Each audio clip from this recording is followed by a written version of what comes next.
کیا ماہ سفر مصیبتوں اور بلاؤں کے نازل ہونے کا مہینہ ہے؟ اللہ تبارک و تعالی حقیقی متصرف اور مسبب الاسباب ہے۔ ظاہری اسباب میں اثر انگیزی پیدا کرنے والی ذات بھی وہی ہے۔ کسی چیز، دن، مہینے کو منحوس سمجھنا اور اس میں کام کرنے کو برے انجام کا سبب قرار دینا غلط، بدشگونی، توہم پرستی اور قابل مذمت ہے۔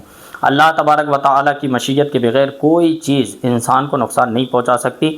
نفع اور نقصان کا اختیار 100% اللہ تعالیٰ کی ذات کے پاس ہے۔ جب وہ خیر پہنچانا چاہے تو کوئی شر نہیں پہنچا سکتا، اور اگر وہ کوئی مصیبت نازل کرے تو کوئی اس سے رہائی نہیں دے سکتا۔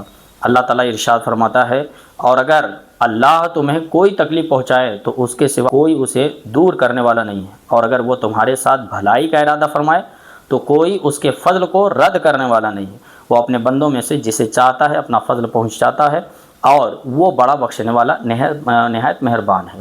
سورہ شورى میں اللہ تبارک و تعالی ارشاد فرماتا ہے، اور جو مصیبت بھی تم کو پہنچتی ہے تو وہ اس بدعمالی کے سبب سے ہی پہنچتی ہے جو تمہارے ہاتھوں نے کمائی ہوتی ہے، حالانکہ بہت سی کوتاہیوں سے تو وہ درگزر بھی فرما دیتا ہے۔ سورۃ النساء میں اللہ تعالیٰ ارشاد فرماتا ہے، اے انسان اپنی تربیت یوں کر کہ جب تجھے کوئی بھلائی پہنچے تو سمجھ کہ وہ اللہ کی طرف سے، اور اسے اپنے حسن تدبیر کی طرف منسوب نہ کر، اور جب تجھے کوئی برائی پہنچے تو سمجھ کہ وہ تیری اپنی طرف سے، یعنی اسے اپنی خرابی نفس کی طرف منسوب کر۔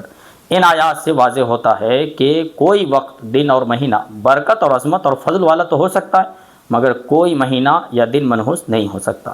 کسی دن کو نحوست کے ساتھ خاص کر دینا درست نہیں ہے، اس لیے کہ تمام دن اللہ تعالیٰ نے پیدا کیے ہیں، اور انسان دونوں میں افعال اور اعمال کرتا ہے۔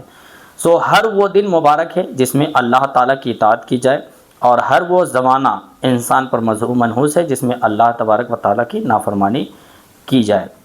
اللہ تعالیٰ کی معصیت اور گناہوں کی کثرت اللہ تبارک و تعالیٰ کو ناراض کرنے کا سبب ہے، تو گناہ فی نفس ہی منحوس ہے، کیونکہ گناہ کے سبب گناہ گار اللہ تعالیٰ کی امان سے نکل جاتا ہے اور دنیا اور آخرت کے مصائب میں گھر جاتا ہے۔ در حقیقت اصل نحوست گناہوں اور بدعمالیوں میں ہے۔ سفر اسلامی تقویم کی ترتیب کا دوسرا مہینہ ہے، جس کا لفظی معنی ہوتا ہے خالی ہونا۔ عرب زمانے جاہلیت میں ماہ سفر کو منحوس خیال کرتے ہوئے اسے سفر المکان یعنی گھروں کو خالی کرنے کا مہینہ کہتے تھے، کیونکہ وہ پے در پے 3 حرمت والے مہینوں ذی القعدہ، ذی الحجہ اور محرم الحرام کے بعد اس مہینے میں گھروں کو خالی کر کے لڑائی اور قتل و قتال کے لیے میدان کی طرف نکل پڑتے تھے۔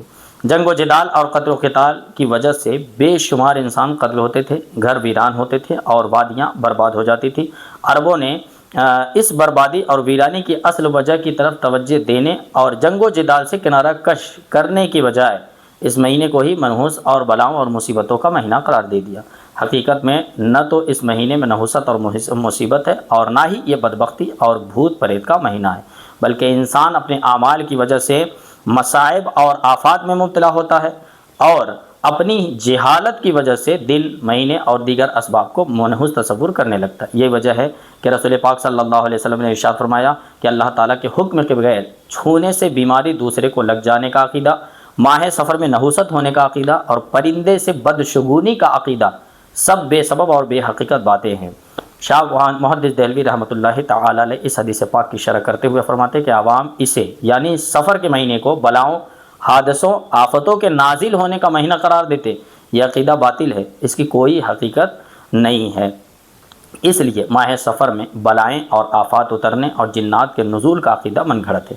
اللہ تعالیٰ کی تقدیر اور تاثیر میں زمانے کا کوئی دخل نہیں ہے، اس لیے ماہ سفر بھی دیگر مہینوں کی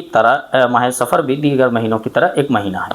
اگر ایک شخص اس مہینے میں احکام شرع کا پابند رہتا ہے، ذکر و اذکار کرتا ہے، حلال و حرام کی تمیز رکھتا ہے، نیکیاں کرتا ہے اور گناہوں سے بچتا ہے، تو یقیناً یہ مہینہ اس کے لیے مبارک ہے۔ اور دوسرا شخص اس مہینے میں گناہ کرتا ہے، جائز و ناجائز، حرام و حلال کی تمیز مٹاتا ہے، حدود اللہ کو پامال کرتا ہے، تو اس کی بربادی کے لیے اس کے اپنے گناہوں کی نحوست ہی کافی ہے۔ اپنی شامت اعمال کو ماہ سفر پر ڈالنا نری جہالت ہے۔ حضرت انس رضی اللہ تعالیٰ عنہ سے مروی ہے کہ آقا دو عالم صلی اللہ تعالیٰ علیہ وسلم نے ارشاد فرمایا کہ چھوت لگنا کوئی چیز نہیں ہے اور بدشگونی کی کوئی حقیقت نہیں ہے، البتہ نیک فعل مجھے پسند ہے۔ صحابہ اکرام نے عرض کیا کہ نیک فعل کیا ہے؟ حضور صلی اللہ علیہ وسلم نے فرمایا کہ اچھی بات منہ سے نکالنا یا کسی سے اچھی بات سن لینا۔ اگر کوئی شخص گھر سے کہیں جانے کے لیے نکلا اور کالی بلی نے اس کا راستہ کاٹ لیا، جسے اس نے اپنے حق میں منحوس جانا اور واپس پلٹ گیا، تو یہ ذہن بنا لیا کہ اب مجھے کوئی نہ کوئی نقصان پہنچ کر ہی رہے گا، تو یہ بدشگونی ہے جس کی اسلام میں ممانعت ہے۔ اور اگر گھر سے نکلتے ہی کسی شخص سے ملاقات ہو گئی جسے اس نے اپنے لیے باعث خیر سمجھا، تو یہ نیک فالی کہلاتا ہے اور یہ جائز ہے۔ اگر تم نہ کرو گے تو کرم کون کرے گا، اگر تم نہ سنو گے تو میری کون سنے گا،